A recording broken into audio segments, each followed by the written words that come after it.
കമ്പ്യൂട്ടറുകൾ 5 കിടിലൻ തലമുറകളിലൂടെയാണ് ഇന്നത്തെ നിലയിലെത്തിയതെന്ന് നിങ്ങൾക്കറിയാമോ?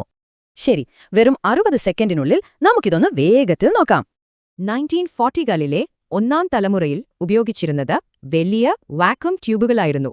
ഇവയ്ക്ക് ഒരു വലിയ മുറിയോളം വലിപ്പമുണ്ടായിരുന്നു.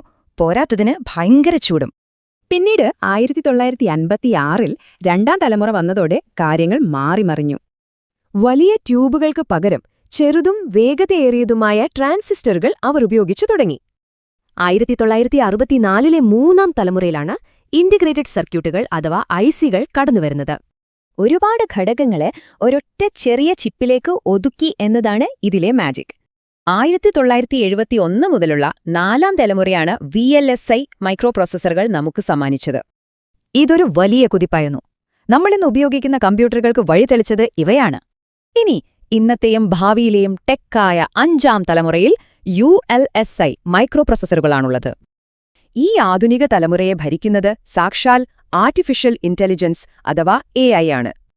വാക്യൂം ട്യൂബുകളിൽ തുടങ്ങി ഇന്നത്തെ AIയിലെ വരെ എത്തിയ ഈ വളർച്ച ശരിക്കും അതിശയകരം തന്നെ. അങ്ങനെയെങ്കിൽ വരും കാലങ്ങളിൽ സാങ്കേതികവിദ്യയുടെ ഭാവി എന്തായിരിക്കും? നിങ്ങളൊന്ന് ചിന്തിച്ചു നോക്കൂ.